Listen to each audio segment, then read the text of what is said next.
అగజానన పద్మార్కం గజానన అహర్నిశం అనేకదం తం భక్తానాం ఏకదంత ఉపాస్మహే. భాద్రపద శుద్ధ చతుర్థి నాడు మనం చేసుకునే వినాయక వ్రతకల్పానికి ముందుగా కావలసినటువంటి సరంజామ జాగ్రత్తగా ఏర్పాటు చేసుకుని శ్రద్ధతో భక్తితో ఓర్పుతో ఆయన్ని ప్రసన్నం చేసుకునే విషయాలు మనం ముఖ్య విషయాలు గుర్తుపెట్టుకోవాలి. ముందుగా ఈ సామాన్ని దగ్గర పెట్టుకోవాలి. మనకి వినాయక ప్రతిమ ఆచారం ఉన్నవాళ్ళు ఇచ్చేసుకుంటారు. వ్రతం అంతా అయిపోయాక ఆ ప్రతిమని ఆ చేయించే బ్రాహ్మడికి దానంగా ఇస్తారు. ఎవరికి వాళ్ళు చేసుకునే వీలుగా ప్రవాసాంధ్రుల కోరికపై నేను మళ్ళా ఇది ఏర్పాటు చేస్తున్నాను. గతంలో చెప్పి ఉన్నాను. కానీ వాళ్లకున్నటువంటి జిజ్ఞాస ఆ యొక్క ప్రత్యేక శ్రద్ధ వల్ల మళ్ళా చెప్పడం జరుగుతోంది. వినాయక వ్రతకల్పానికి కావాల్సిన మనకి మృణ్మయ వినాయకుడు అంటే మట్టితో చేసినటువంటి వినాయకుడు. అది ఎలా ఉండాలంటే నిల్వ గణపతి కాదు, అప్పటికప్పుడు పొద్దున్నే తయారు చేసి తెచ్చుకు పెట్టుకోవాలి. దాన్ని సజ్జోజాతం అంటారు. ఈ ప్రతిమతో పాటు పైన గొడుగు పాలవెల్లి కొంతమంది కలశం కూడా పెడుతూ ఉంటారు. ఈ వ్రతానికి ముఖ్యంగా కావాల్సింది 21 అంకె పూలు, నైవేద్యానికి ఉండ్రాళ్ళు, చేసే ఆకులు మొత్తం 21.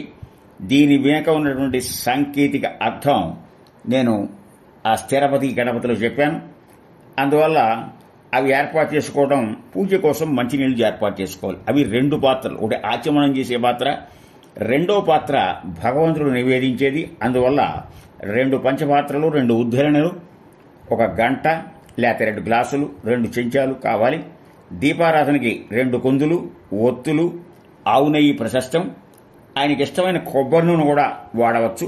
ఇక అగ్గిపెట్టె, దీపారాధన కోసం సాంబ్రాణి, అగరత్తులు, కర్పూరం, పూజా ద్రవ్యాలైన అక్షతలు. ఆయన ఎరుపు ఇష్టం గనక ఎరుపు అక్షితలు, పసుపు, కుంకుమ, గంధం, పుష్పాలు, ఇక ఆవు పాలు, ఆవు నెయ్యి, మరి ఆ యొక్క పంచ అమృతాలు, తేనె, పంచదార ఇలాంటివి వేసుకోవాలి.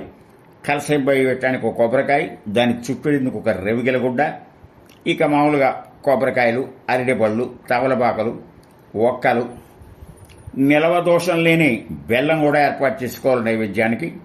పూజా సమయంలో ఆచమనం కోసం ఉపయోగించే పంచపాత్రను, ఉద్ధరణను, మంచినీటిని కేవలం ఆచమనానికి వాడాలి. ఆచమనం చేసిన తర్వాత 2వ పంచపాత్రలను నీళ్లు ఆయనకి చేసేటువంటి షోడశోపచారాల్లో అపాద్యం, అర్ఘ్యం, ఆచమనం అలాంటి వాటిని ఉపయోగించాలి తప్ప ఇందులో ఉపయోగించకూడదు. కనుక ఈ వ్రతకల్పం అనేది మనం కనుక ఆలోచిస్తే ముందు మనం శుద్ధి చేసుకోవాలి. అంటే మన నెత్తి మీద నీళ్లు చల్లుకోవాలి. అపవిత్ర పవిత్రో వా సర్వావస్థాంగతోపి వా యస్పరేత్ పుండరీకాక్షం సభాఖ్యాభ్యాంతర శుచి. పుండరీకాక్ష పుండరీకాక్ష అని చెప్పి 3 సార్లు చల్లుకోవాలి.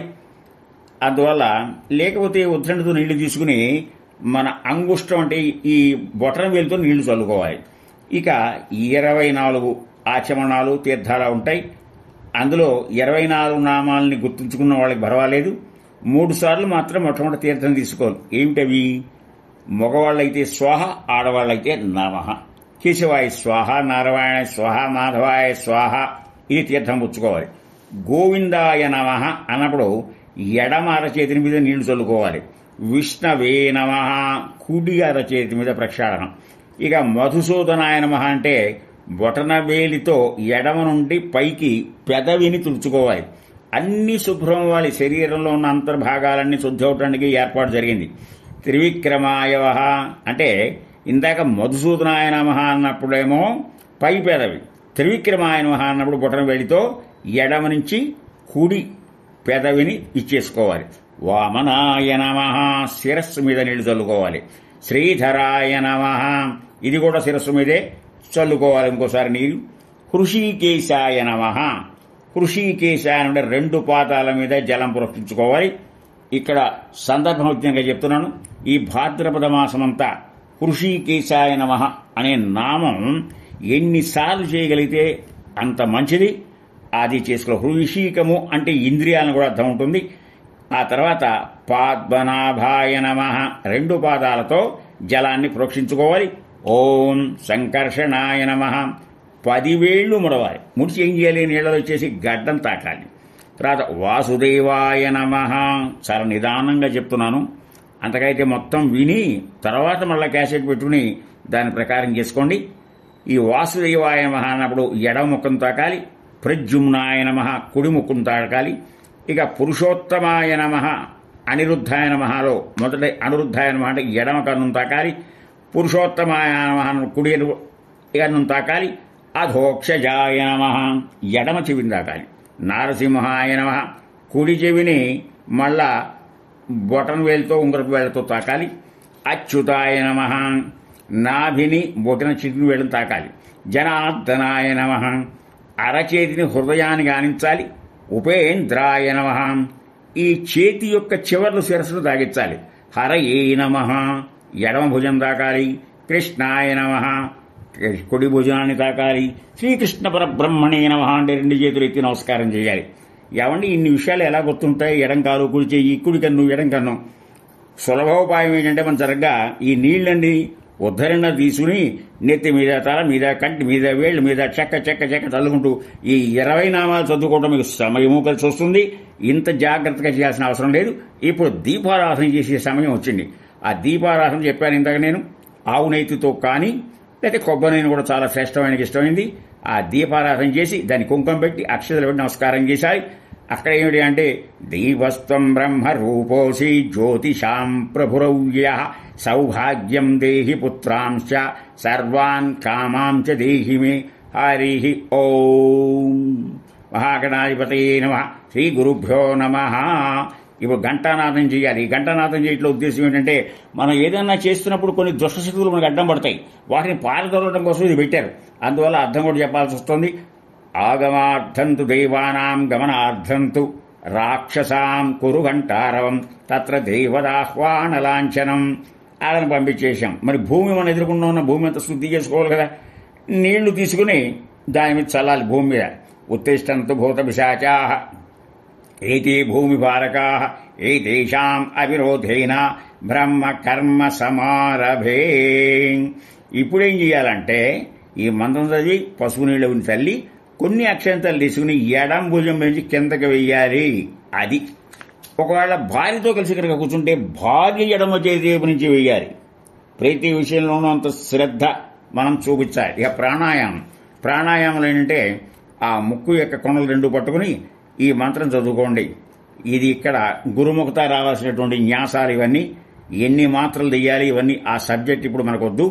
ఓం భూ ఓం భూవః ఓం సువః ఓం మహః ఓం జనః ఓం తపః ఓం సత్యం ఓం తత్సవితుర్వరేణ్యం భర్గో దేవస్య ధీమహి ధియో యో నః ప్రచోదయాత్ ఓమావో జ్యోతిరసోమృతం బ్రహ్మ భూర్భువస్వరోం. ఇక్కడికి చక్కగా దేవుని అలంకారం చేశాం. కావలసిన సరంజామాన్ని తెచ్చుకున్నాం. మొట్టమొదటిలో నేను చెప్పినట్టు ఇప్పుడు మనం సంకల్పం చెప్పాలి. సంకల్పం ఏమిటంటే మమోపాత్త సమస్త దురిదక్షయ ద్వారా పరమేశ్వర బుద్ధిశ్చ పరమేశ్వర ప్రీత్యర్థం శుభే శోభనమూర్తే శ్రీ మహావిష్ణురాగ్నేయ ప్రవర్తమానస్య ఆజ్య బ్రహ్మణ ద్వితీయ పరార్థే శ్వేతవరాకల్పే వైశ్వంతరే కలియుగే ప్రథమవాది జంబూద్వీపే భరతవర్షే భరతఖండే మేరోహ దక్షిణ దిగ్భాగే శ్రీశైలస్య ఈశాన్య ప్రదేశే. ప్రవాసాంధ్రులైతే వాళ్ళు ఉన్నటువంటి ప్రాంతంలో అక్కడ నాకు తెలిసినంత వరకు క్రౌంచ్ దీపే అక్కడ ఉన్నటువంటి ఇదులు చెప్పుకోవాలి. ముఖ్యమైనది ఏదైనా దేవాలయం ఉంటే దేవాలయం దగ్గర చెప్పుకోవచ్చు. మాకు శ్రీశైలం కనుక శ్రీశైలం నుంచి ఈశాన్య ప్రదేశని ఆంధ్రప్రదేశ్ వాళ్ళు చెప్పుకుంటారు. ఏ నదుల మధ్య ఉన్నామంటే మనం కృష్ణా గోదావరి ఓరు మధ్య ప్రదేశే. మీరు ఉన్నది సొంతిల్లా అద్దిల్లా అనే ప్రసక్తి కాకుండా సొంతిల్లు వాళ్ళు స్వగృహే, అదే వసతిల్లు అయితే శోభన గృహే అని చెప్పుకుంటాం. చాలా మంచిది. ఇక సమస్త దేవతా బ్రాహ్మణ హరి హర గురు చరణ సన్నిధౌ అస్మిన్ వర్తమాన వ్యవహారిక చాంద్రమానేనా. ఇక్కడ నేను సంవత్సరం చెప్పను, ఎందుకంటే ఈ సంవత్సరం చేసే వాళ్ళకి విశ్వాసం మారే సంవత్సరాన్ని బట్టి మీరు మార్చుకుంటూ ఉండాలి. ఇది పర్మనెంట్గా చెప్పేటువంటి విషయం. ఇకపోతే దక్షిణాయనే జనరల్గా వస్తుంది. దక్షిణాయనంలోనే వర్ష ఋతువు భాద్రపద మాసే శుక్లపక్షే చతుర్ధ్యాం. ఈ మాట ఇక్కడ మరి ఆంధ్రప్రదేశ్లో సౌమ్యవాసరం వచ్చింది. మరి వచ్చే సంవత్సరం చేసిన వాళ్ళు ఆ వారాన్ని బట్టి అలా చెప్పుకోండి. అది మీకు చెప్పాల్సిన విధి లేదు, మీరు అంతా తెలిసిన వారే. శుభ నక్షత్ర శుభయోగ శుభకరణ ఏవంగణ విశేషణ విశిష్ట శుభదిదో శ్రీమాన్ శ్రీమత గోత్రం చెప్పుకోండి. ధర్మపత్ని సమేతస్య అని చెప్పుకోండి. ఎందుకు చేస్తున్నారు మీరు ఈ పని అంటే ఫలశ్రుతి ఏదో కొంత సంకల్పించి కాంక్షించి కదా. అందువల్ల అది ఏమిటంటే మీ కుటుంబం సమస్త లోకం అందరూ సుఖంగా ఉండాలని చెప్పి సహ కుటుంబానాం క్షేమ స్థైర్య ధైర్య విజయ అభయ ఆయు ఆరోగ్య ఐశ్వర్యాభివృద్ధ్యర్థం ధర్మ అర్థ కామ మోక్ష చతుర్విధ ఫలపురుషార్థ సిద్ధ్యర్థం సత్సంతాన సౌభాగ్యఫల ప్రాప్త్యర్థం వినాయకాదేవతముద్దిశ్య వినాయక దేవతా ప్రీత్యర్థం వర్షే వర్షే ప్రయుక్త శ్రీవరసిద్ధి వినాయక. ఇది గుర్తుంచుకోవాలి. వరాలనిచ్చేటువంటి వాడు భాద్రపద మాసంలో వచ్చాడు. శ్రావణ మాసంలో మనం వరలక్ష్మి, వర అంటే ఇచ్చుట, వర అంటే శ్రేష్టం అనే అర్థం కూడా ఉంది కనుక అలాంటి శ్రేష్టమైన చేస్తున్నాం కనుక ఆ దేవతా పూజం కరిష్యే. మీ యొక్క చిటికిన వేలు పక్కనున్న వేలుతో నీళ్లను స్పృశించాలి. మరి పని పూర్తి అవ్వాలంటే ముందు మనం ఏం చేయాలి? ఆదౌ నిర్విఘ్న పరిసమాప్త్యర్థం కల్పోక్త విధానేన యావచ్చక్తి ధ్యాన ఆవాహనాది మహాగణపతి షోడశోపూజాం కరిష్యే. ఇప్పుడు ఆచమనం చేసి చెమ్ము కాకుండా ఇంకోటి పెట్టుకున్నారు కదా, అది కలశం. దానికి ఎలా చేయాలో చూడండి.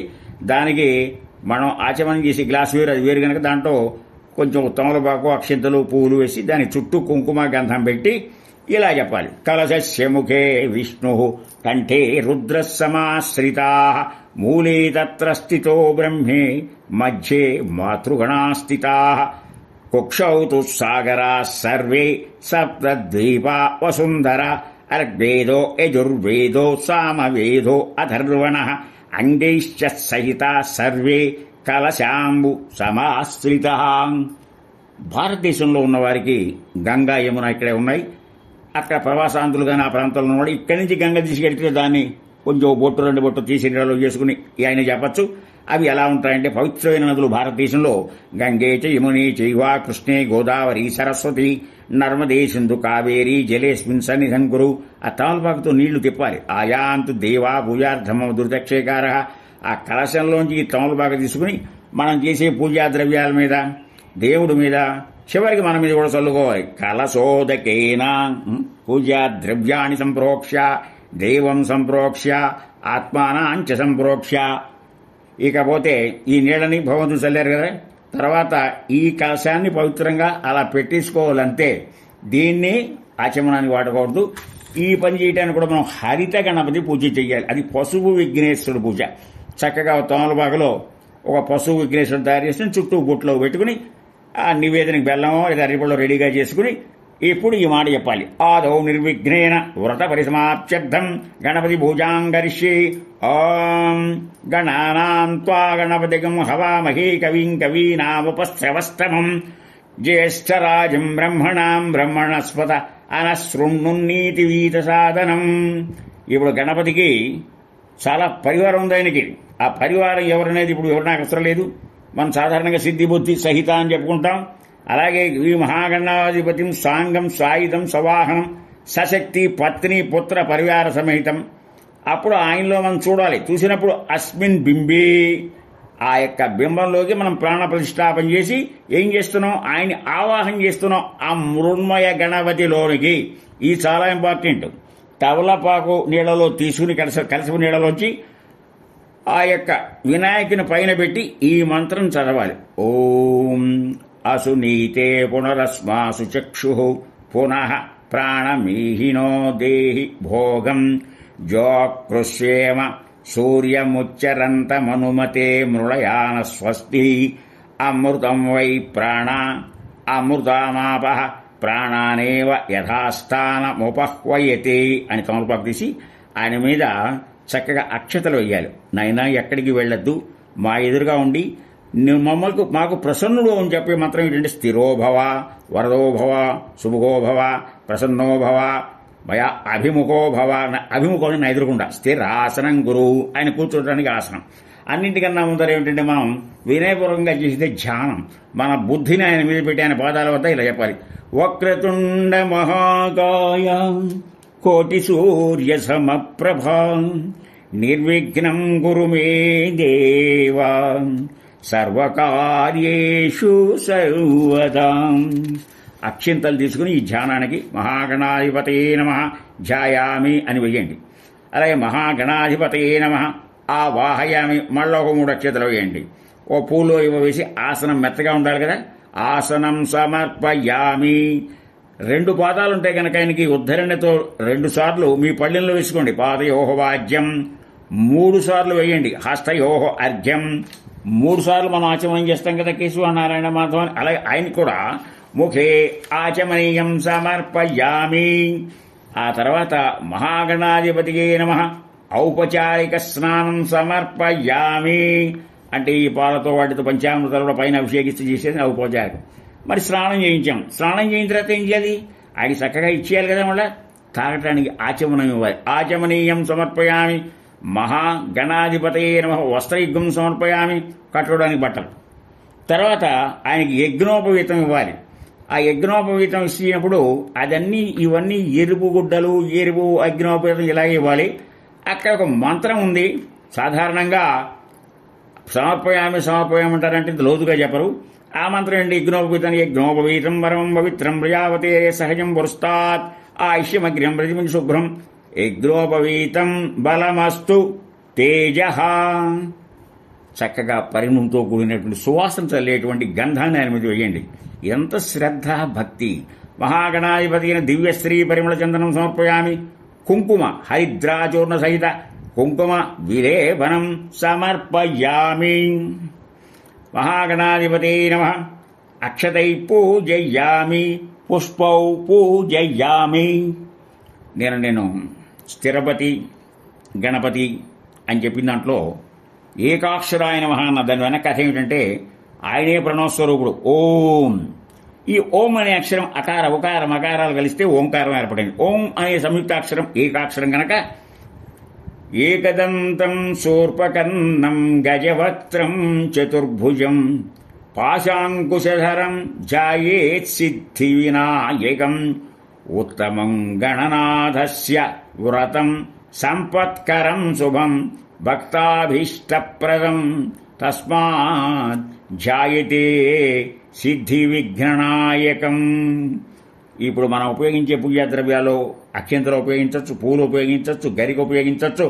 గరిక చాలా శ్రేష్టం కనుక మొట్టమొదటి షోడశ నామాలు అవి ఏమిటంటే ఓం సుమికాయ నమః, కపిలాయ నమః, ఓం లంబోదరాయ నమః, ఓం విఘ్నరాజాయ నమః, ఓం ధూమకేతువే నమః, ఓం గణాధ్యక్షాయ నమః, గజాననాయ నమః, ఓం శూర్పకర్ణాయ నమః, ఓం స్కందపూర్వజాయ నమః, ఓం ఏకదంతాయ నమః, గజకర్ణికాయ నమః, వికటాయ నమః, గణాధిపాయ నమః, ఓం వక్రతుండాయ నమః, ఫాలచంద్రాయ నమః, గౌరీతనయాయ నమః, హేరంబాయ నమః, శ్రీ మహాగణాధిపతయే నమః. నానావిధ పరిమళ పత్ర పుష్పాన్ని సమర్పయామని చెప్పి ఇవన్నీ ఆయన పాదాల దగ్గర అత్యంతలు పువ్వులు అవన్నీ వెయ్యాలి. ఆ తర్వాత ధూపం అనేది మనకి పరిసరాలు పర్యావరణం అంతా శుద్ధిగా వాసనగా ఉండేట్టుగా ధూపమాఘ్రాపయామి. తర్వాత ప్రత్యేకమైన దీపాన్ని వెలిగించి చూపించవచ్చు. మహాగణాధిపతియే నమః స్వామి అయిన దీపం సమర్పయామి. అంటే ఇదంతా ఇప్పుడు మనం ఎవరికి చేస్తున్నామో బాగా గుర్తుపెట్టుకోండి. పసుపు విఘ్నేశ్వరుడు చేస్తున్నాం నిర్విఘ్నంగా పరిపూర్తి చేయాలని చెప్పి. తర్వాత బెల్లం కానీ పళ్ళు కానీ నైవేద్యం దాన్ని పవిత్రం చేసే వాటి మీద నీళ్లు తుల్లి తమలపాకుతో ఈ మంత్రం చెప్పుకోవాలి. ఓం భూర్భువస్వః తత్సవితుర్వరేణ్యం భర్గో దేవస్య ధీమహి ధియో యో నః ప్రచోదయాత్. ఓం ఆపో జ్యోతిరసోమృతం బ్రహ్మ భూర్భువస్వరం. చుట్టూ తిప్పండి తమలపాకుతో. సత్యం త్వత్తేన వర్షించామి. పళ్ళెల్లో నీళ్లు వదిలిపెట్టండి. అమృతమస్తు అమృతోపస్తరణమసి. ఈ నివేదించిన దాని మీద మీ 5 వేళ్లతో లేక తమలపాకుతో పైకి ఇలా అనండి. అలా 5 సార్లు అనాలి. 5 సార్లకి 5 అక్షరాలు. ప్రాణాయ స్వాహ, అపానాయ స్వాహ, వ్యానాయ స్వాహ, ఉదానాయ స్వాహ, సమానాయ స్వాహ, ఓం బ్రహ్మణ్యే నమః. ఇప్పుడు మనం ఏం పెట్టామండి? గుడ సహిత ఫల నివేదనం సమర్పయామి. మధ్య మధ్య పానీయం సమర్పయామి. తర్వాత తాంబూలం తోమపాకుల్లో పెట్టి తాంబూలం సమర్పయామి. తాంబూలం తిన్నాక మనకు కూడా డెక్కబడుతుంది కనుక ఆచమనం సమర్పయామి. నీరాజనం చిన్న కర్పూర ఇది వెలిగించండి గంట వాయిస్తూ. ఆ తర్వాత లఘుమంత్ర పుష్పం. శుభగశ్చైగ్రంథశ్చ కపిలో గజకర్ణికః లంబోదరశ్చ వికటో విఘ్నరాజో వినాయకః ధూమకేతు గణాధ్యక్షో ఫాలచంద్రో గజాననః వక్రతుండః శూర్పకర్ణో హేరంబ స్కందపూర్వజః షోడశైతాని నామాని పఠేచ్యునాపి విద్యారంభే వివాహే చే ప్రవేశే నిర్గమే తథా సువర్ణ దివ్య మంత్ర పుష్పం సమర్పయామి. తర్వాత ఆత్మ ప్రదక్షిణ అంటే మనకి స్థలం ఉంటే ఆయన చుట్టూ ప్రదక్షిణ చేయొచ్చు. ఆయన పశుజ్ఞేశ్వరికి అవసరం లేదు, మహాగణపతి పూజ ఇంకా వస్తుంది కనుక అక్కడ చేయొచ్చు. ఆత్మ ప్రదక్షిణ సమర్పయామి. ఇంకా నృత్యం దర్శయామి, అక్షంతలేయండి. గీతం శ్రావయామి, అందోడిగానారాహయామి, అశ్వానారోహయామి, గజానారోహయామి. సమస్త రాజ్యోపచార, దేవోపచార, భక్త్యోపచార, శిక్షోపచార, మంత్రోపచార, తంత్రోపచార పూజాన్ సమర్పయామి. ఇవన్నీ వేశాక ఇప్పుడు 2 అక్షంతలు తీసుకుని ఎడమ చేతితో ఉద్ధరణ తీసుకుని మీ పళ్ళెల్లో వదిలిపెట్టండి. తెలిసి తెలియగానే తప్పులు చేస్తూ ఉంటాం.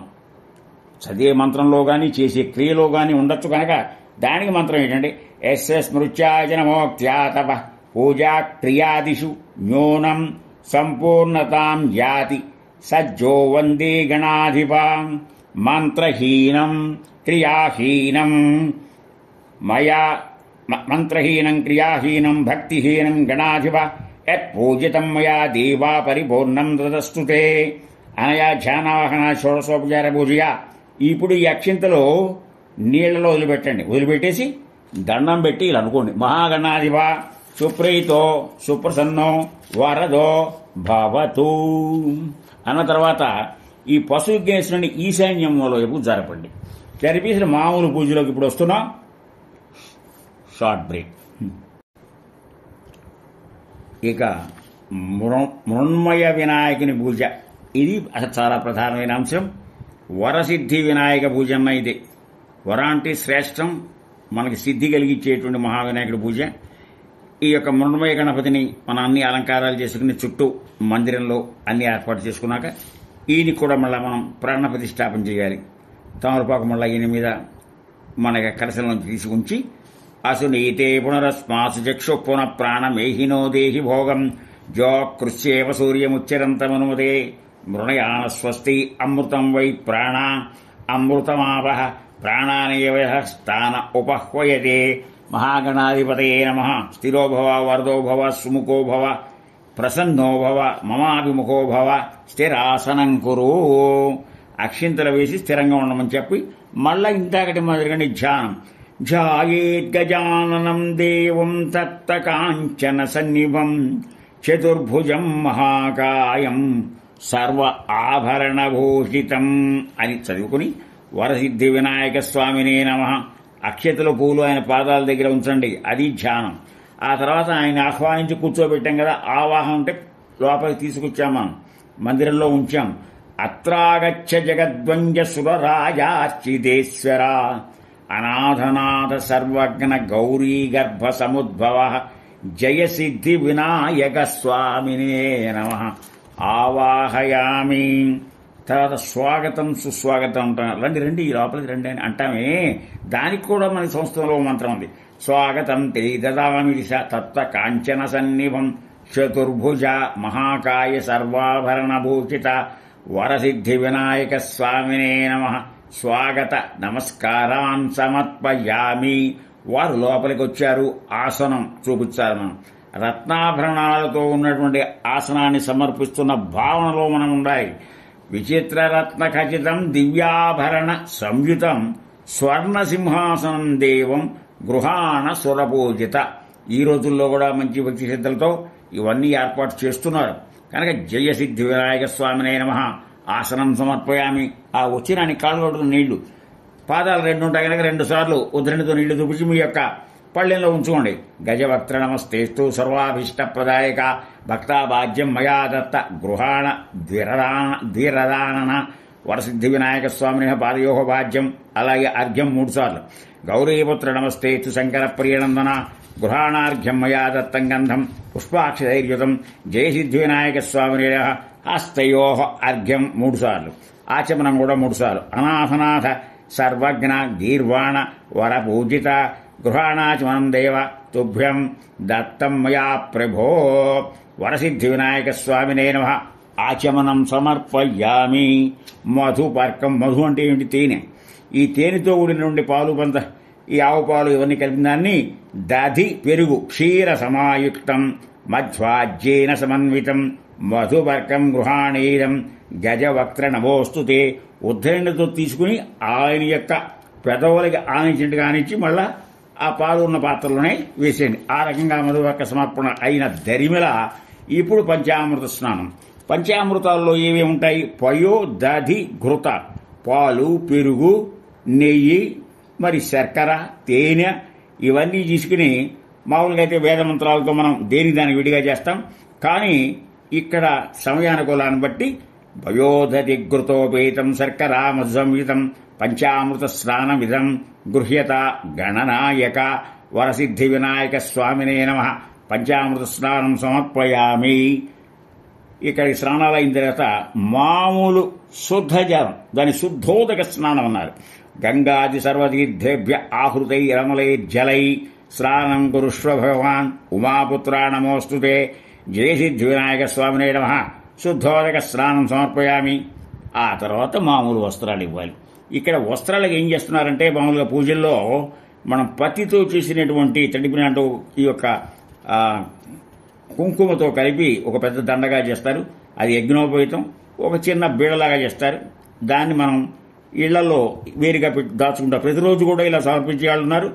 ఏదో సందర్భాల్లో కూడా చేసేవాళ్ళు ఉన్నారు కనుక శుభ్రవస్త్రయుగ్మం దేవం దివ్యకాంచన సన్నిభం శుభప్రద గృహాణత్వం లంబోదర హరాత్మజ. ఈ పశువు గంధంలో కలిగినటువంటి ఒక బీడ లాంటి దాన్ని ఆయనకి వస్త్రయుగ్మంగా సమర్పించండి. ఇక యజ్ఞోపవీతం రాజతం బ్రహ్మసూత్రం చ కాంచనం చో ఉత్తరీయకం గృహాణ సర్వధర్మజ్ఞ భక్తానామిష్టదాయక. ఒక దండల్లే ఇందాక మనం తయారు చేసి పెట్టుకున్నటువంటిది ఉంది పత్తితో, అది ఆ యజ్ఞోపవీతంగా సమర్పించండి. ఇక గంధం అనే చక్కటి పరిమైన గంధం చేత్తో వెయ్యరాదు. మన గోళ్ళున్నాయే దాంట్లో అనేక ఇబ్బందులు ఉన్నాయి కనుక పువ్వు ముంచి చక్కటి పువ్వు దాంతో అది చందనాభిషేకంలాగా చేయాలి. చందనాగర కస్తూరి కుంకుమాన్వితం విలేపనం సురశ్రేష్టం ప్రీత్యర్థం ప్రతిగృహ్యతాం వరసిద్ధి వినాయకనే నమః గంధాన్ సమర్పయామి. ఇక ఆభరణాలు అన్నప్పుడు ఎవరి శక్తి అనుసారం వారు ఏమైనా అలంకారం చేసుకోవచ్చు. కానీ ఆయనకి ముత్యం అంటే ఇష్టం కనుక కనీసం ముత్య పొంగరం ఏదో ఒకటి ఆయన కిరీటం దగ్గర పెడితే చాలా ఆనందిస్తారు. నానావిధాని దివ్యాని నానారత్నోజ్వలాని చ భూషణాని గృహాణి చ పార్వతీ ప్రియనందన జయసిద్ధి వినాయక స్వామినే నమః ఆభరణాన్ సమర్పయామి. అక్షతలంటే కుంకుమతో కలిపినవి. నడుము విరగని బియ్యాన్ని అక్షతలు అంటారు. శతం అంటే విరుగుట, అక్షతం అంటే విరగనివి. మనకి చూసారా గోటితో ఈ బియ్యాన్ని చేసి మనకి భద్రాచలం సీతారామ కళ్యాణం పంపిస్తూ ఉంటాం. అది గుర్తుంచుకోవాలి. ఇక్కడికి అలాగే ఇక్కడ కూడా అక్షతాలు ఇంటూ తయారు చేసి పెట్టుకోవాలి. ఇలాంటి అక్షతాలు వేస్తే అక్షతాన్ ధవళాన్ దివ్యాన్ శాలీయాస్తండులాన్ శుభాన్ గృహాణ పరమానంద ఈశపుత్ర నమస్తుతే అక్షతాన్ సమర్పయామి. ఇప్పుడు రకరకాల పుష్పాలు, ఆ పుష్పాలు తెచ్చేప్పుడు ముందు మనం వాసన చూడకూడదు. ఇవన్నీ నియమాలు కొంచెం ఇబ్బందిగా ఉన్నా మనం జాగ్రత్తగా పాటిస్తే అలవాటు అవుతుంది. సుగంధాని చ సుపుష్పాణి ఎలాంటి చెప్పారు? జాజి, కుంద అంటే మల్లి, ఇలాంటి పుష్పాలు. ముఖ్యంగా కరవీర పుష్పం, గన్నేరు అని చాలా ఇష్టం. ఈ ఎర్ర పూలు చాలా ఇష్టం. ఇలాంటి 21 రకాల పూలు బాగా గమనించారా? ఉండ్రాళ్ళు 21, పూలు 21, ఇక సమర్పించే పత్రములు ఆకులు కూడా 21 అవి పూజ చేయాలి. ఈ పుష్పాలతో ఏం చేయాలంటే అంగ పూజ చేయాలి. పాదాల దగ్గర నుంచి నెత్తిదాకా. నేను నిదానంగా చెప్తున్నాను, శ్రద్ధగా వేయండి. ఓం గణేశాయ నమః పాదౌ పూజయామి, ఏకదంతాయ నమః గుల్భౌ పూజయామి, విఘ్నహంత్రే నమః జానుని పూజయామి, విఘ్నరాజాయ నమః జంఘే పూజయామి. పిక్కలు తొడలు అలా వస్తాయి. అఘువాహనాయ నమః ఉరుం పూజయామి, తొడలు దగ్గరేయాలన్నమాట.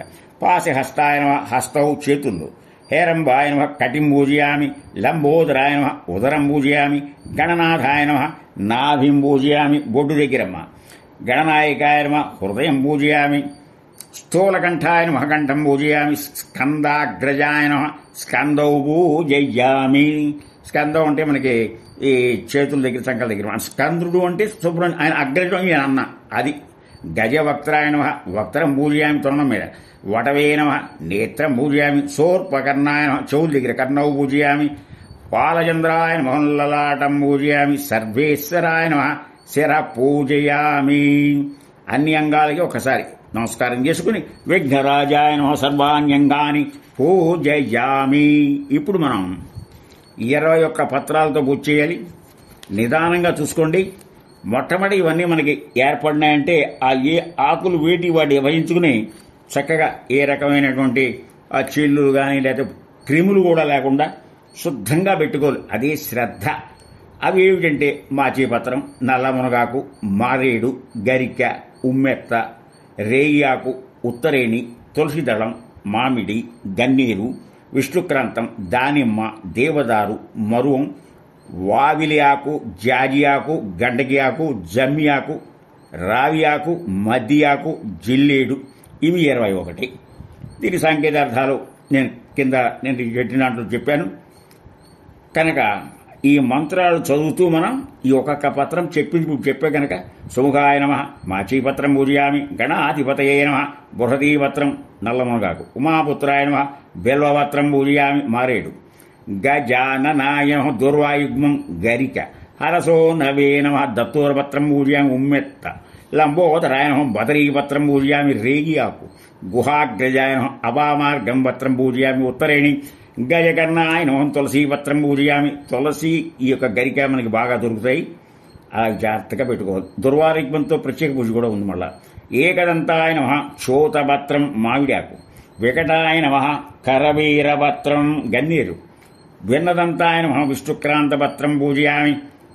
ఇక వటవే నమః దాడిమి అంటే ఆయనకి ఎంతో ఇష్టం. దాడిమి పత్రం దానిమ్మ. సర్వేశ్వరాయ నమః దేవదారుపత్రం పూజయామి. ఫాలచంద్రాయ నమః మరుగపత్రం పూజయామి. శూర్పకర్ణాయ నమః జాజి, ఇది ఇళ్లలో దొరుకుతుంది. సురాధ్యక్షాయ నమః గండకీ పత్రం పూజయామి. యభవక్త్రాయ నమః శమీపత్రం. శమి అంటే జమ్మి. శమి శమయతే పాపం అని చెప్పి మనకి అమ్మవారి పంటలు కూడా మనం చేస్తాం ఆఖరి రోజున. వినాయకాయ నమః అశ్వత్థపత్రం రావ్యాకు. సురసేవితాయ నమః అర్జునపత్రం పూజయామి. కపిలాయ నమః అర్కపత్రం. ఈ అర్కపత్రం చాలా విశేషం. జిల్లేడు సూర్యుడికి ఇష్టం, శివుడికి ఇష్టం, ముఖ్యంగా గణపతి కూడా ఇష్టం. ఇలా 21 పత్రాన్ని పూజయామి. ఇన్ని చేశాక మనస్ఫూర్తిగా ఒక్కసారి ప్రార్థన చేయండి. తొండమునే గదంతము తోరపు వజ్రయువామహస్తము, మెండుగమ్రోయు గజ్జలును మెల్లని చూపుల మందహాసము, కొండక గుజు రూపమున కోరిన వెజ్జలకెల్ల నొజ్జవైయుండెడి పార్వతీతనయ, ఓయి గణాధిపా నీకు మ్రొక్కేదన్. ఎంత గణపతి యొక్క వర్ణన. ఏకదంతం వజ్జ వామహస్తం, చిన్న చిన్న గజ్జలతో, బెల్లని చూపులు, మందహాసం, గుజ్జు రూపంలో ఉంటాడు. ఏ విద్య కావాలంటే ఆ విద్యలోనూ నిష్ణాతులవుతావు. అందుకని ఆయన వజ్జ అన్నారు. వజ్జ అంటే గురువు. వజ్రవైయుండు పార్వతీతనయ అని చెప్పారు. ఈ రకంగా ప్రార్థన చేసిన తర్వాత మనం చేయాల్సినది ఇందాక చెప్పినట్టుగా నడుము విరుగైనటువంటి బియ్యంతో అష్టోత్తర శతనామ పూజ చెయ్యాలి. అది ఒక్కొక్క నామం నిదానంగా చూస్తాను. చక్కగా 3 వేళ్ళు ఉన్నాయి చూసారా, మీ యొక్క చూపుడు వేలు చివరి వేలు తగ్గినంటారు. ఈ 3 వదిలేసి ఈ 3 వేళ్లతో మీరు ఒక్కొక్క అక్షింతలు, ఎక్కువ అక్షింతలు మనం అక్కడ వృధాగా వేయకూడదు. హృదయం దగ్గర పెట్టుకుని అలా వేస్తే ఎంత ఆనందంగా ఉంటుందో మీరు ఆస్వాదించి చూడండి. ఓం గజాననాయ నమః గణాధ్యక్షాయ నమః విఘ్నరాజాయ నమః ఓం వినాయకాయ నమః ఓం ద్వైమాతురాయ నమః ఓం ద్విముఖాయ నమః ఓం ప్రముఖాయ నమః ఓం సుముఖాయ నమః ఓం కృత్తినే నమః ఓం సుప్రదీపాయ నమః ఓం సుఖదీపాయ నమః ఓం సుఖనిధయే నమః సురాధ్యక్షాయ నమః సురారిఘ్నాయ నమః ఓం మహాగణపతయే నమః ఓం మాన్యాయ నమః ఓం మహాకాలాయ నమః ఓం మహాబలాయ నమః ఓం హేరంబాయ నమః ఓం లంబజఠరాయ నమః ఓం హ్రస్రగ్రీవాయ నమః ఓం మహోదరాయ నమః ఓం మదోత్కటాయ నమః ఓం మహావీరాయ నమః ఓం మంత్రిణే నమః ఓం మంగళస్వరూపాయ నమః ఓం ప్రమదాయ నమః ఓం ప్రథమాయ నమః ఓం ప్రాజ్ఞాయ నమః ఓం విఘ్నకర్త్రే నమః ఓం విఘ్నహంత్రే నమః ఓం విశ్వనేత్రే నమః ఓం విరాట్పతయే నమః ఓం శ్రీపతయే నమః ఓం వాక్పతయే నమః ఓం శృంగారిణే నమః ఆశ్రితవత్సలాయ నమః ఓం శివప్రియాయ నమః శీఘ్రకారణే నమః శాశ్వతాయ నమః బలాయ నమః బలోదీతాయ నమః భవాత్మజాయ నమః పురాణపురుషాయ నమః పూష్ణే నమః పుష్కరోక్షిప్తవహరణాయ నమః అగ్రగణ్యాయ నమః అగ్రపూజ్యాయ నమః అగ్రగామినే నమః ఓం మంత్రకృతే నమః ఓం చామీకరప్రభాయ నమః ఓం సర్వాయ నమః సర్వోపన్యాసాయ నమః ఓం సర్వకర్త్రే నమః ఓం సర్వనేత్రే నమః సర్వసిద్ధిప్రదాయ నమః ఓం సర్వసిద్ధియే నమః పంచాహస్తాయ నమః పార్వతీనందనాయ నమః ప్రభవే నమః ఓం కుమారగురవే నమః అక్షోభ్యాయ నమః కుంజరాసురభంజనాయ నమః ప్రమోదాత్తానయనాయ నమః మోదకప్రియాయ నమః కాంతిమతే నమః ధృతిమతే నమః కామినే నమః కపిద్ధపనస ప్రియాయ నమః కపిద్ధపనస అంటే పనసకాయ చక్కగా ఎంత ఇష్టం ఆయనకి బ్రహ్మచారిణే నమః బ్రహ్మరూపిణే నమః బ్రహ్మ విద్యాదిదానభూయే నమః జిష్ణవే నమః విష్ణుప్రియాయ నమః భక్తజీవితాయ నమః జితమన్మథాయ నమః ఐశ్వర్యకారణాయ నమః జాయిసే నమః యక్ష కిన్నర సేవితాయ నమః గంగాసుతాయ నమః గణాధీశాయ నమః గంభీరనిధాయ నమః వటవే నమః అభీష్టవరదాయ నమః జ్యోతిషే నమః భక్తనిధయే నమః భావగమ్యాయ నమః ఓం మంగళప్రదాయ నమః అవ్యక్తాయ నమః అప్రకృతపరాక్రమాయ నమః సత్యధర్మిణే నమః ఓం సఖయే నమః సరసామునిధే నమః మహేశాయ నమః దివ్యాంగాయ నమః మణికింకిణీ మేఘలాయ నమః సమస్త దేవతామూర్తే నమః సహిష్టవే నమః సరతోద్ధితాయ నమః సతతోధ్యాయ నమః విఘాతకారిణే నమః విశ్వతేజే నమః విశ్వరక్షాకృతే నమః కళ్యాణగురవే నమః ఉన్మత్తమేషాయ నమః అపరాయితే నమః సమస్త జగదాధారాయ నమః సర్వైశ్వర్యప్రదాయకాయ నమః అక్రాంత చిత్త ప్రభయ నమః ఓం విఘ్నేశ్వరాయ నమః వరసిద్ధి వినాయక స్వామినే నమః అష్టోత్తర శతనామాన్ని సమర్పయామి. ఇప్పుడే మనం మిగిలినటువంటి ఉపచారాల్లో ధూపం ఆ యొక్క చక్కటి సువాసన ఇచ్చేటువంటి ధూపాలని, ఈ ధూపం కాకుండా మామూలు సాంబ్రాన్ని తెచ్చి చక్కటి వేస్తారు, అవి కూడా చాలా ఉపయోగం. వినండి, దశాంగం అంటే అది. ఓం దశాంగం గుగ్గులే వేతం సుబంధం సుమోహరం ఉమాసుతం నమస్తుభ్యాం గృహాణ వరదో భవ వరసిద్ధి వినాయక స్వామినే నమః ధూపమాఘ్రాపయామి. మీకు ఇక్కడ గ్యాప్ ఇస్తున్నాను, ఒక్కొక్కటి ఉపచారం చేసినాక నేను ఆగబోతే నీ గబగబా చదువుకెళ్తే మీరు ఇబ్బంది పడతారని ఒక సెకండ్ అవుతున్నాను. ఇదైన దనివల దీపం, ఈ దీపం ఏంటంటే చక్కగా వేరే మనకి ఏకహారతిలో ఉంటుంది కదండి, చక్కగా ఆవునెత్తి వెలిగించుకుని సాజ్యం త్రివర్తి సంయుక్తం వహినా జ్యోతితం మయా గృహాణ మంగళం దీపం ఈశపుత్ర నమోస్తుతే గంట వాయిస్తూ ఆ దీపాన్ని చక్కగా, మనకి నిన్న బుధవారం వచ్చింది కనుక ఈయనే విష్ణువు, ఈయన మన ఏదో మన భాషలో చెప్పుకోవాలంటే ఆ యొక్క విష్ణుమూర్తికి మేనలుడు. అందులో చూడండి, మీరు గమనించాలి, ఇక్కడ పట్టుకోవాలి మీరు. శుక్లాంబరధరం విష్ణుం శశివర్ణం చతుర్భుజం ప్రసన్నవదనం ఝాయేత్ సర్వ విఘ్నోపశాంతయే. శుక్లాంబరధరం అంటే ఆయనకి తెల్లని కొడుకే, శశివర్ణం ఆయన తెలిపి ఈయన తెలిపి. మరి ఇన్ని చెప్పుకొచ్చి వస్తే ఎక్కడ తేడా వస్తుందంటే ప్రసన్నవదనం ఆయన శాంతకారణ అవుతూనే ఉంటాడు. ఎక్కడొస్తుందంటే సర్వ విఘ్నోపశాంతయే, ఈయన విఘ్నాలు తొలగించేవాడు కనుక ఇక్కడ మన వినాయకుడని నిగ్గు తేలుతుంది కనుక ఈయన మేనమామ పోలిక. అందువల్ల ఇప్పుడు మనం దీపం ఇచ్చాం కదండి. ఇప్పుడు ఇక నైవేద్యం ఏం చేయాలంటే సుగంధాన్ సుకృతాన్ చైవ మోదకాన్, ఆ వర్ణిస్తున్నారు చూడండి. మోదకాన్ ఘృత పాచితాన్ నైవేద్యం గృహ్యాం దేవ చడముద్గై ప్రకల్పితాన్ భక్ష్యం భోజ్యం లేహ్యం చోష్యం పానీయమేవ చ ఇదం గృహాణ నైవేద్యం మయా దత్తం వినాయక వరసిద్ధి వినాయక స్వామినే నమః నైవేద్యం సమర్పయామి. ఒక్కసారి చూడండి, ఆఘ్రాణ దోషంలో చెప్పి మనకి వంటింట్లోంచి దేవుడి గదిలో తెచ్చేటప్పుడు గుడ్డ కప్పి తీసుకురావాలి. లేదా వైష్ణవులు అయితే ఏం చేస్తారని చక్క మొహానికి గుడ్డ అడ్డం పెట్టు కడతారు. ముందే మనం వాసన ద్వారా ఆఘ్రాణ ఇస్తే ఆఘ్రాణ దోషం అంటారు. ఇంత నియమాలు పాటించాలి. అవి సుగంధాలు వస్తుంటాయి, పైగా చక్కగా నేతితో చేసిన మొట్టమొదటి మోదకాన్ అన్నారు. మోదకాన్ అంటే ఏదైనా ఘృతంతో చేయటమే విశేషం.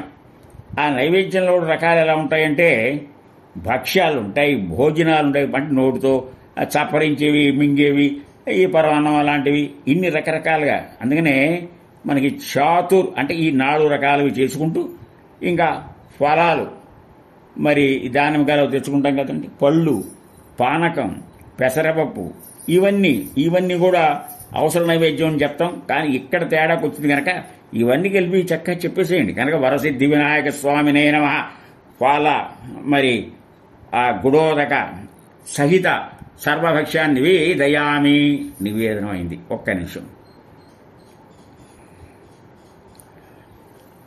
ఇప్పుడు స్వర్ణ పుష్పం చక్కటి మేలిమైన పుష్పాన్ని తీసుకుని సచ్చిదానంద విఘ్నేశ పుష్కలాని ధనాని చ భూమ్యాం స్థితాని భగవాన్ స్వీకురుష్వ వినాయక.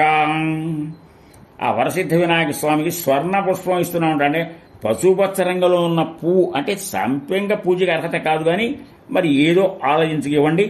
ఇవన్నీ ఇచ్చిన తర్వాత పాపం ఆయన ఏం చేస్తారు, అన్నీ తిన్నారాయన. మీ భక్తికి మెచ్చి మీరు పెట్టు తిన్న తర్వాత ఆయన తాంబూలం ఇవ్వాలి. భోగీ ఫలసమాయుక్తం నాగవల్లీదళైర్యుతం కర్పూరచూర్ణ సంయుక్తం తాంబూలం ప్రతిగృహ్యతాం. తమలపాకులు, చక్కటి ఒక్క, జాజి, జాపత్రి, సుగంధ ద్రవ్యాలు ఇవన్నీ కలిపి పరిమళాన్ని విడతలేండి. కర్పూర వాటికామోదాని మన లలితామోదలో వస్తుంది, గుర్తుకుంది. ఆ రకంగా ఇచ్చినప్పుడు మీరు గమనించారో లేదో, తమలపాకులు ఆకుపచ్చ, ఒక్క నలుపు, లోపల కలిపిన సున్నం తెలుపు, చివరి ఫలితం ఎరుపు. కానీ ఈ యొక్క విషయాన్ని గమనిస్తే తాంబూలం వేసిన ప్రశాంతంగా ప్రసన్న వదనంతో ఆయన్ని మనం చూసేటప్పుడు చక్కగా మనం ఏంటంటే నీరాజనం ఇవ్వాలి. నీరాజనం ఇచ్చుకొని ఎక్కువపాటి పొగ రాకుండా కర్పూరాన్ని ఇస్తూ గంట వాయిస్తూ ఇలా చెప్పాలి. ఘృతవర్తి సహస్రైశ్చ కర్పూర సగలై తథా నీరాజనం మయా దత్తం గృహాణ వరదో భవాన్. ఇప్పుడు నీరాజనం అయిన దరిమిల దూర్వాయుగ్మ పూజ. దూర్వం అనేది గరిక. గరిక అంటే ఆయనకి చాలా ఇష్టం. దీనికి కూడా ఒక్కొక్క విషయానికి ఒక కథలు ఉన్నాయి.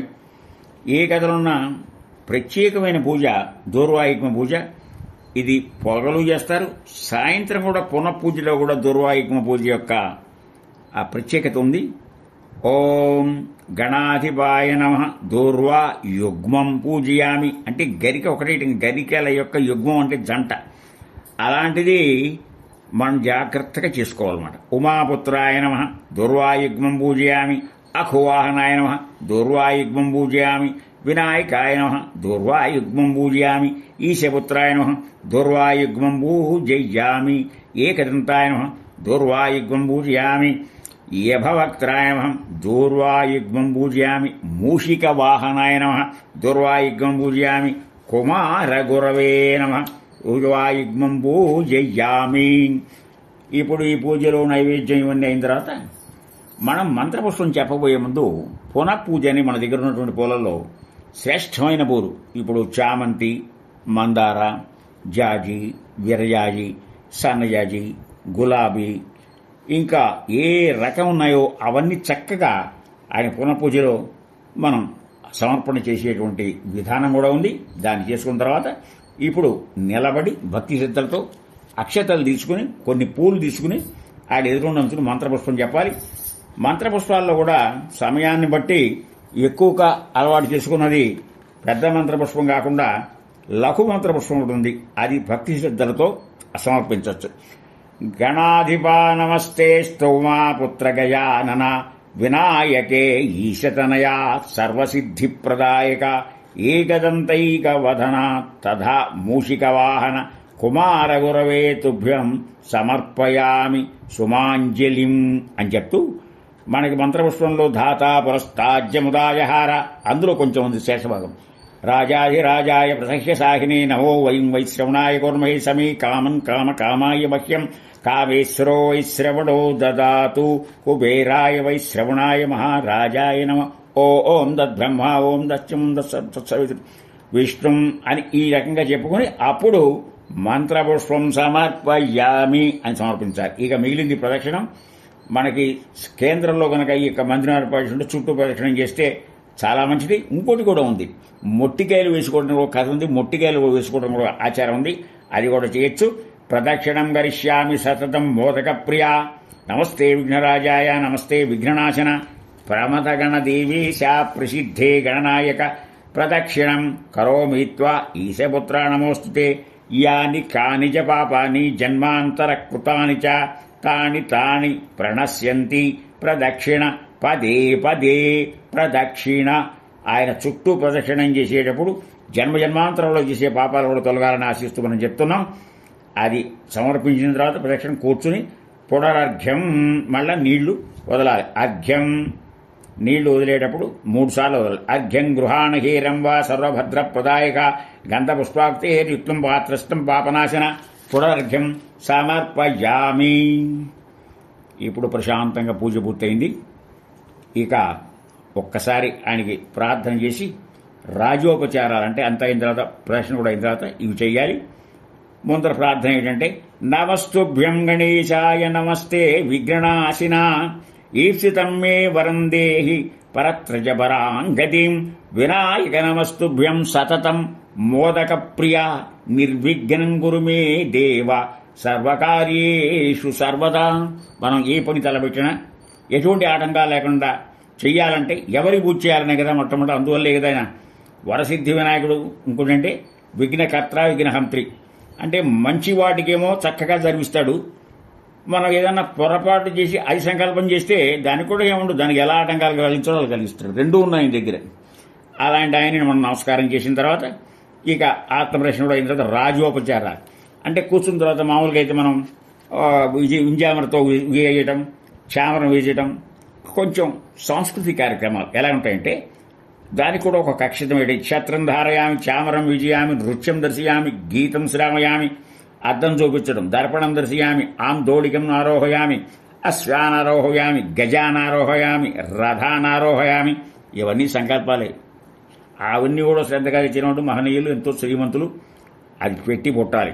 మన వల్ల భావనతోనే సరిపెట్టుకోవాలి. కనుక వరసిద్ధి వినాయక స్వామినేనా సమస్త వరసిద్ధి వినాయక స్వామినే నమః సమస్త రాజోపచార భక్తోపచార శక్తోపచార మంత్రోపచార పూజాం సమర్పయామి.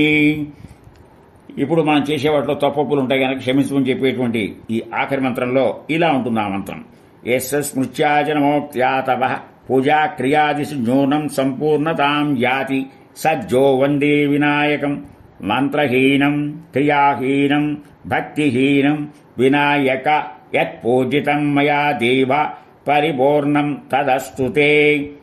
అయా ధ్యానావహనాది షోడశోపచార పూజయా భగవాన్ సర్వాత్మక వరసిద్ధి వినాయక దేవత సుప్రీతో అక్షింతలు తీసుకుని ఉద్ధరణితో నీళ్లు పోసి పళ్ళెంలో విడిచిపెట్టాలి. సుప్రీతో సుప్రసన్నో వరదో భవతు. కనుక అనేక అపరాధాలు మన వల్ల తెలిసి దొరుకుతాయి కనుక ఈ మంత్రం కూడా తగిలి దండం పెట్టండి. అక్షింతలే వదిలిపెట్టక్కలేదు. అపరాధ సహస్రాన్ని క్రియంతే అహర్నిశమ్మయా దాసోయమిది మాం మత్వా క్షమస్య వినాయక. అసలు నాకేం తెలుసు అని చెప్పి నాకేం తెలీదు అని చెప్పేటువంటి వినయపూర్వకమైన అపరాధం వింటున్నారా? ఆ వాహనం నజానామి నజానామి విసర్జనం పూజా విధం నాజానామి నాకేం తెలీదు. క్షమస్య వినాయక సర్వాపరాధాన్ క్షమ శ్రీ వరసిద్ధి వినాయక దేవత. ఆయన చేసినట్టు దగ్గర ఉన్నటువంటి ఆ అక్షతలు నెత్తి మీద వేసుకోవటం, స్త్రీలైతే పువ్వు కూడా ధరించడం, ఆ శిరసా గృహ్ణామి. కనుక వరసిద్ధి వినాయక స్వామి ప్రసాదేన సర్వకార్యేషు సర్వదా దిగ్విజయ వస్తు అని చేశాక ఇప్పుడు ఆఖరి అంశంలో మనం వ్రతకథ వినాలి. ఈ వ్రతకథ చదువుతున్నంతసేపు అక్షతలు చేతిలో పట్టుకోవాలి. అయిపోయిన తర్వాత అన్ని కథలు ఆయన మీద వేసి పెద్దవాళ్ళు చిన్నవాళ్ళు వేసి చివరిలో పెద్దవాళ్ళు కూడా వాళ్ళ శిరస్సును ధరిస్తే దీనివల్ల ఉపయోగం ఏంటంటే తెలిసి తెలియక కథాగమనంలో వచ్చేటువంటి ఒక ఇబ్బంది ఉంది. చంద్రుడిని ఆకాశంలో చూస్తే విధినాడు చంద్రుడు వస్తాడు, చదువుతున్నాడు కొంచెం ఎక్కువగా వస్తాడు. దానివల్ల వచ్చేటువంటి ఇబ్బందులు తొలగిపోతాయి. దానికి ఏంటంటే మనం ఏ తప్పు చేయకపోయినా ఒకప్పుడు మన మీద రుద్దపడతాయి. దాన్ని మిథ్యాపవాదం అంటారు. కృష్ణ పరమాత్మంతుడు వాడికి తప్పలేదు. శమతకమనోపాఖ్యంలో వస్తుంది కది. ఇప్పుడు వ్రతకథ ప్రారంభించున్నాం. జాగ్రత్తగా వినండి. భగవంతుని సృష్టిలో శ్రేష్టమైన మన భారతదేశంలో, ఉత్తర భారతదేశంలో ఆర్యావర్తం అనే పుణ్యభూమి చాలా ఆధ్యాత్మిక సంపన్నం. మనది కర్మభూమి, యోగభూమి, పుణ్యభూమి. ఈ దేశంలో అయోధ్యకి దగ్గరగా అంటే కాశీ ఆ ప్రాంతంలో నైమిషారణ్యం అనేది ఉంది. ఆ నైమిషారణ్యం ఎలా ఉందంటే జాజులు, విరజాజులు, మల్లికలు, మందారాలు, ఎన్నో పుష్పజాతులు. ఇక వృక్షాల జోలికి వస్తే అశోకం, అశ్వత్థం. ఇక ఆ ప్రకృతి సౌందర్యానికి పరవశింపజేసేటువంటి అనేక రకాలైన గానాలు, కోకిలలు, నెమళ్లు, అనేక రకాల పక్షులు, చుట్టూ నిర్మల సరోవరాలు, యోగ నిష్ఠాగరిష్ఠులైన మునివరులు, ఆ దివ్యాశ్రమాలున్నాయి, బహుప్రసిద్ధి చెందింది. ఆ నైమిషారణ్యం అక్కడ ఏముంటుందంటే రోజు ధర్మశాస్త్ర పురాణ ఇతిహాసాలని చెప్పి ఒక మహర్షి ఉన్నాడు. ఆయన పేరు సూత మహాముని. అక్కడికి ఒకసారి శౌనకుడు అనేవాడు కొంతమంది మునులతో అనేక విషయాలు చర్చిస్తూ ఉంటారు, శాస్త్రాలు బోధిస్తూ ఉంటారు. వాళ్ళకి ఈయన ఏం చెప్పాడంటే సూత మహాముని, విఘ్నేశ్వరుని జన్మ వృత్తాంతం, చంద్రదర్శన దోషకారణం, దాని నివారణం, ఇలా చిన్న చిన్న కథల రూపంలో ఇలా చెప్పాడు. ఒకసారి గజాసురుడనే ఏనుగు రూపంలో ఉన్న గొప్ప శివభక్తుడైనటువంటి రాక్షసరాజు ఉండేవాడు. అతడు పరమేశ్వరుడి గురించి కఠోర తపస్సు చేశాడు. శివుడు ప్రత్యక్షమయ్యాడు. అప్పుడు శివుడు ఆ రాక్షసరాజుని, ఏం కావాలి వరం, ఇంతకాలం నా గురించి తపస్సు చేశావు అంటే ఆనందంతో గజాసురుడు అన్నాడు, ఆయన ముందర స్తోతించి, అత్యాస్తు స్వామి, మీరు నన్ను వదిలిపెట్టకుండా ముఖ్యంగా నా ఉదరంలో, నా కడుపులోనే మీ నివాసం ఉండాలన్నాడు. ఆయన భక్త సల్పుడు, బోళాశంకరుడు కదా, అలాగే అని వరం ఇచ్చాడు. అక్కడి నుంచి ఆయన కడుపులో ప్రవేశించాడు. మరి శివుడు లేనటువంటి ప్రపంచం ఎలా ఉంటుందండి? అల్ల కల్లోలమైపోయింది. భర్త జాడ తెలియక పార్వతీదేవి కూడా చాలా ఇబ్బంది పడి చివరికి దివ్య దృష్టితో పరమేశ్వరుడు గజాసురుడు యొక్క ఉదరంలో ఉన్నాడని తెలుసుకుంది. తన భర్తకి తనకి దక్కాలి అంటే ఏం చెయ్యాలన్న ఉపాయంతో అన్నగారైన విష్ణు వల్లే సాధ్యమవుతుందని గ్రహించిన పార్వతీదేవి విష్ణుమూర్తిని స్తుతించిన, మహాత్మా, మీరు ఇంత పూర్వం కూడా నా భర్తను అనేక సార్లు ఈయనిచ్చేటువంటి ఈ బోళాశంకరుడుగా రాక్షసుడిచ్చే వరాల నుంచి నన్ను కాపాడి ఎంతో కాపాడారు. పూర్వం భస్మాసురుడి దగ్గర నుంచి కాపాడారు. ఇప్పుడు గజాసురుడు బారి నుంచి కూడా మీరే కాపాడాలని ప్రార్థిస్తే సరే అని చెప్పి, మరి చెల్లెళ్ళు దుఃఖిస్తే ఈ అన్నగారు ఊరుకుంటారండి? అప్పుడు ఆయన ఒక ఉపాయంగా బ్రహ్మ మొదలైన దేవతలందరినీ పిలిపించాడు. వాళ్లతో సమాలోచన చేసి గజాసురుణ్ణి సంహరించాలంటే గంగిరెద్దుల మేళమే సరైందని నిశ్చయించుని నందిని గంగిరెద్దుగా అలంకరించాడు. ఈ బ్రహ్మ వీళ్ళంతా తలొక వాయిద్యం పట్టుకున్నారు, చిరుగంటలు పట్టుకున్నారు. సరే, వాళ్ళు అక్కడక్కడ తిరుగున్నట్టుగా చివరికి గజాసురుని యొక్క పురంలోకి వెళ్ళారు.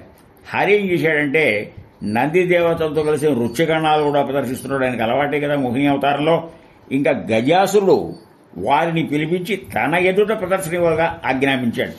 తన ముందు అత్యంత అద్భుతంగా నృత్యగానాలతో సాగిన విష్ణు విలాసాన్ని చూసి గజాసురుడు వారికి ఏం కావాలని కోరుకోండి అన్నాడు. తాను ఆడిన మాట తప్పనని కూడా చెప్పాడు. హరి అన్నాడు, ఇది పరమేశ్వరుని వాహనమైన నంది శివుణ్ణి కనుక్కోవటానికి వచ్చింది కాబట్టి శివుణ్ణి వదిలిపెట్టండి అని కోరుకున్నాడు.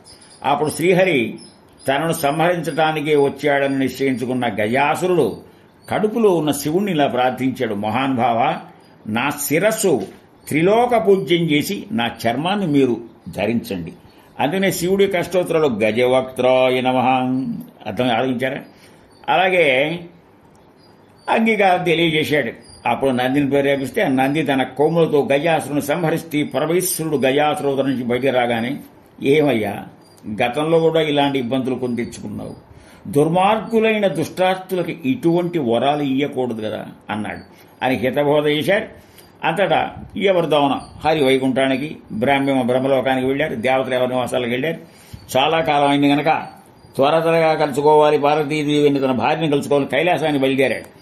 ఈ లోపల ఏమైంది, పతి వస్తున్నాడని తెలుసుకుని ఆవిడ చక్కగా అభ్యంగన స్నానం చేసి ఆ తయారు చేసినానికి ఉపయోగించిన నలుగు పిండిని ఒక బాలుడుగా చేసి ఆ బాలునికి ప్రాణం పోసి వాడికి ఒక చిన్న గద ఏర్పాటు చేసి జగన్మాత ఆవిడ తలుచుకుంటే కాంతి ఉంది, సింహద్వారం దగ్గర కాపలా ఉంచి నేను స్నానం ముగించుకొచ్చేంత వరకు ఎవరూ లోపలికి రాకుండా చూడదామని చెప్పి ఆ పిల్లవాడికి చెప్పింది.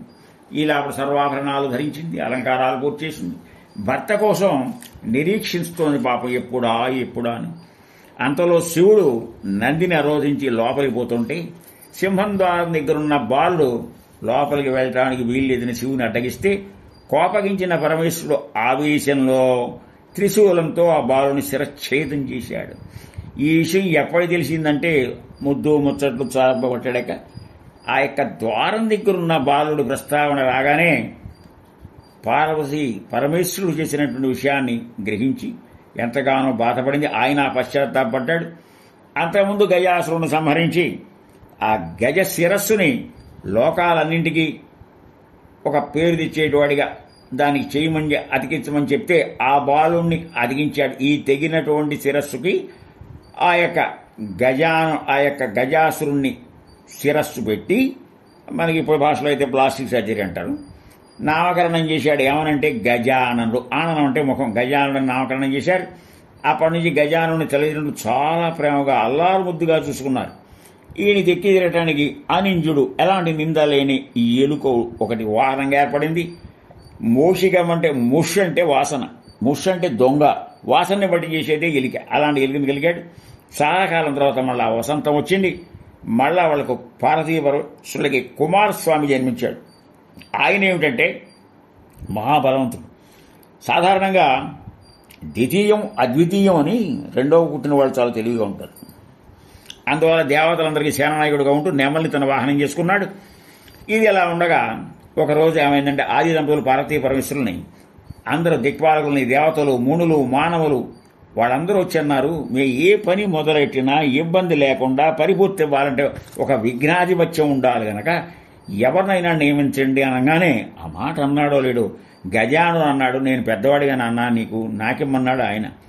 రెండో వాడు వచ్చన్నాడు, ఏమిటన్నా అన్నయ్య ఇస్తానంటావు, అన్నయ్య మరుగుజ్జు, అసమర్థుడు అంటూ తనకే ఆధిపత్యం ఇవ్వాలని పట్టుబట్టాడు. ఎవరిని కాదంటాడు తండ్రి ఇద్దరు పిల్లల్ని. అందుకని ఒక పరీక్ష పెట్టాడు. మీ సమర్థతని, మీ దక్షతని, మీ దీక్షని పరీక్షిస్తున్నాను వినండి. ముల్లోకాల్లోని పుణ్యనదులలో ఎవరైతే ముందుగా స్నానం ఆచరించి వస్తారో వారికే ఆధిపత్యం ఇస్తా అని అనకముందే కుమారస్వామి సంతోషంగా రేవునమాయి వై ప్రయాణం చేశాడు. అయితే గజానుడు మందగమనంతో తండ్రి దగ్గరికి వచ్చి, నాయనా నా శక్తి తెలిసి ఇలాంటి పుణ్యం పెట్టారా మీరు? ఏం చెయ్యాలి? ఈ గండం నుంచి నన్ను గట్టెక్కించాల్సిన బాధ్యత కూడా మీదే అని చెప్పాడు.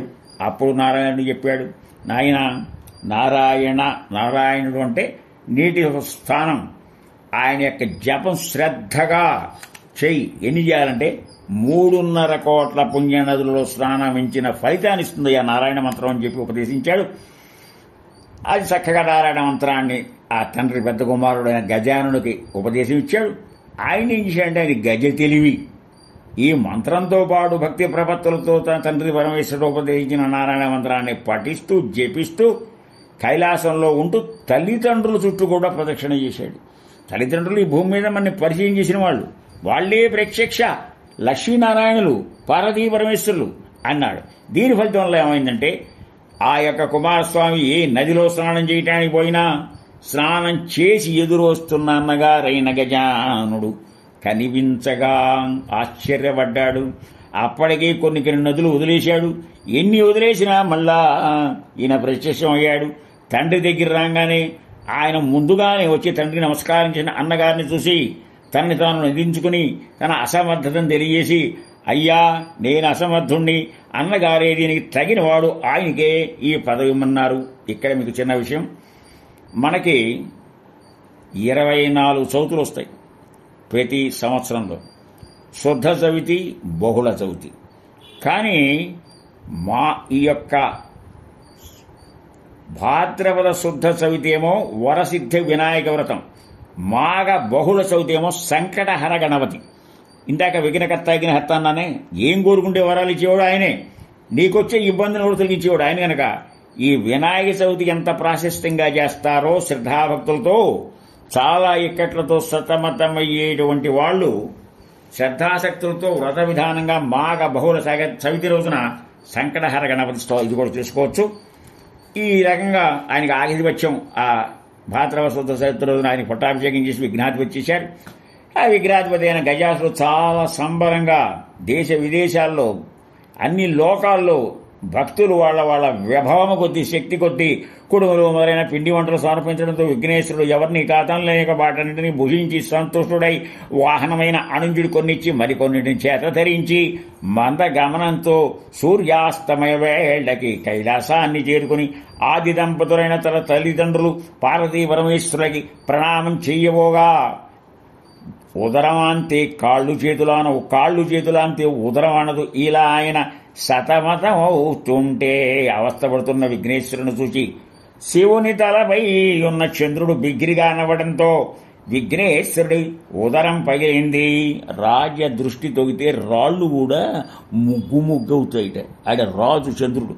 అందువల్ల ఇలా జరిగినటువంటి హఠాత్ పరిమాణముకు పార్వతి ఎంతగానో శ్లోకించి మహాకోపంతో నీ దృష్టి తగిలి నా కుమారుడు మరణించాడు కాబట్టి నిన్ను చూచిన వాళ్ళంతా నీలాపనిందలు భరిస్తారని చెప్పిస్తుంది. అది విన్నగాడి నుంచి దేవతలు, మనుషులు, ఋషులు, మహావిష్ణువు, బ్రహ్మదేవుడు, నారదుడు అందరూ తమ శక్తితో ఈ గండం గట్టెక్కడం అని చెప్పి ఆ బ్రహ్మ విష్ణు కలిసి వినాయకుడి తిరిగి ప్రాణం పోసి పార్వతీదేవిని స్తుతించి, శాంతించు తల్లి, నువ్వు శాపం ఇచ్చావు, కొంచెం రిలాక్సేషన్, విమోచనం తెలపమనగా ఆవిడ అందరినీ మన్నించి భాద్రపద శుద్ధ చవితి నాడు మాత్రమే, ఆ ఒక్కరోజే చంద్రుణ్ణి చూసిన వారికి మాత్రమే ఈ శాపం వరిస్తుంది. రోజు కాదు, ఆ ఒక్కరోజే సాయంత్రం జాగ్రత్తగా ఉండాలన్నారు. అందరూ భాద్రపద శుద్ధ చవితి నాడు చంద్రుణ్ణి చూడకుండా ఉండగా కొంతకాలం గడంగానే యుగాలు మారి ద్వాపర యుగం వచ్చింది.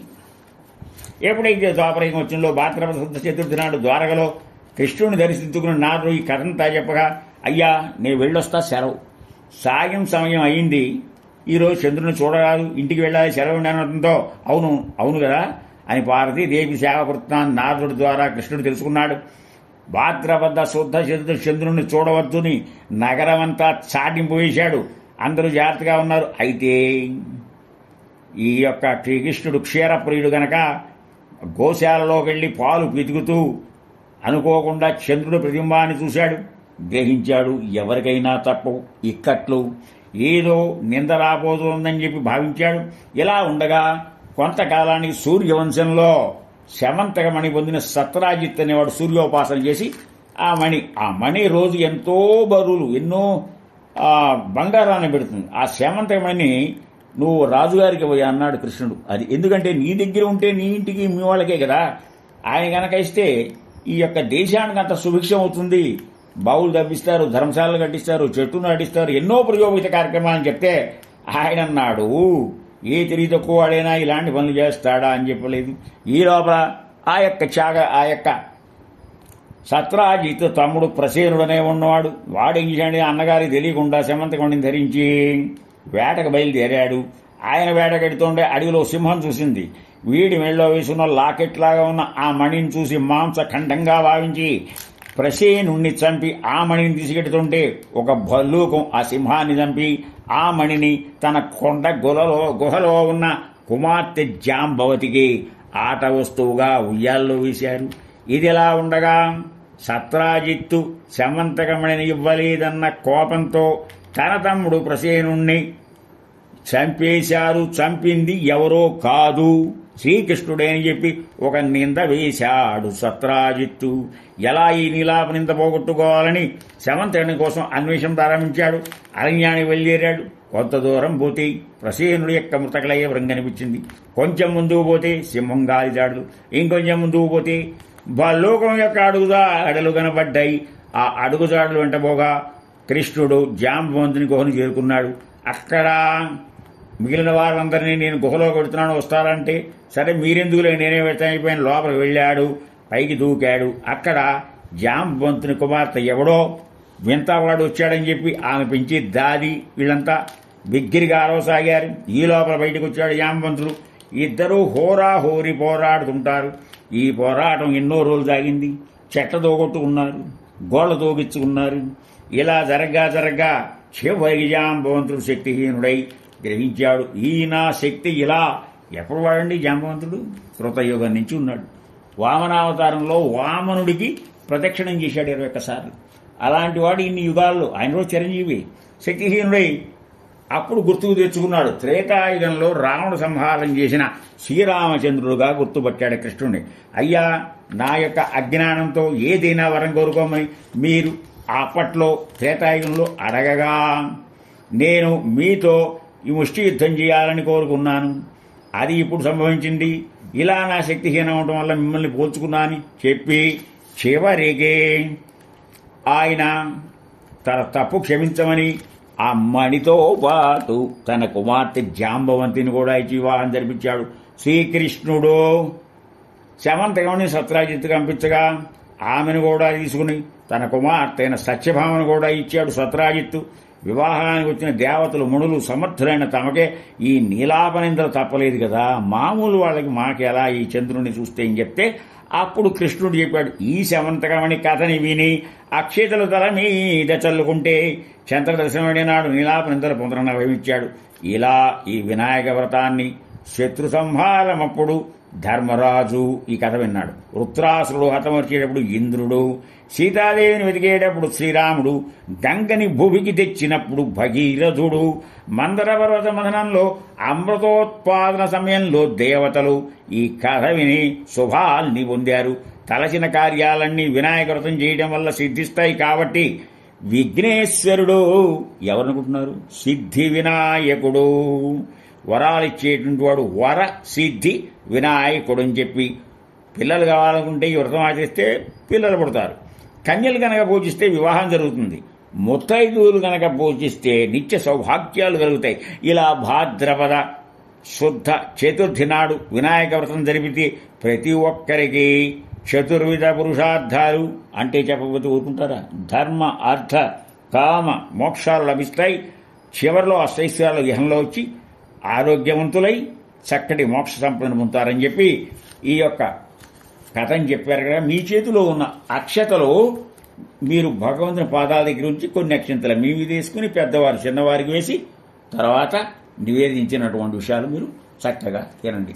హరి ఓం తత్సత్.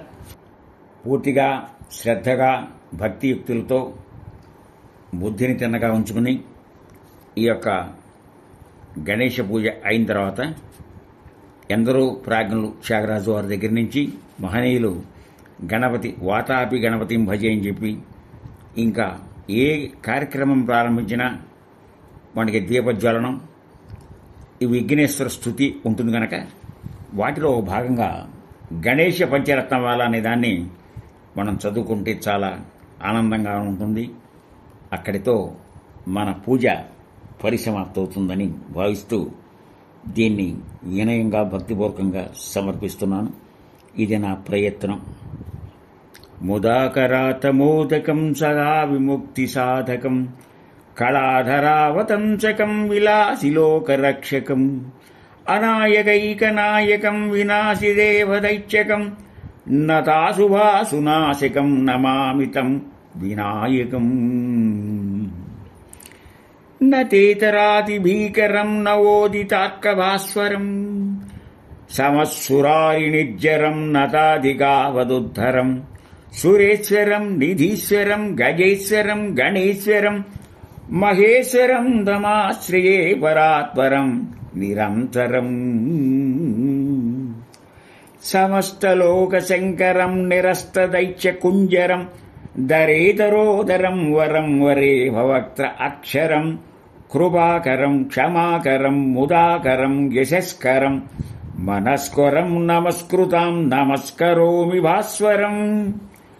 అకించనాతిమాజనం చిరంతనోక్తిభోజనం పురారిపూర్వనందనం సురాదిగర్వచర్వణం ప్రపంచనాశభీషణం ధనుంజయాదిభూషణం కపోలదానవారణం భజే పురాణవారణం.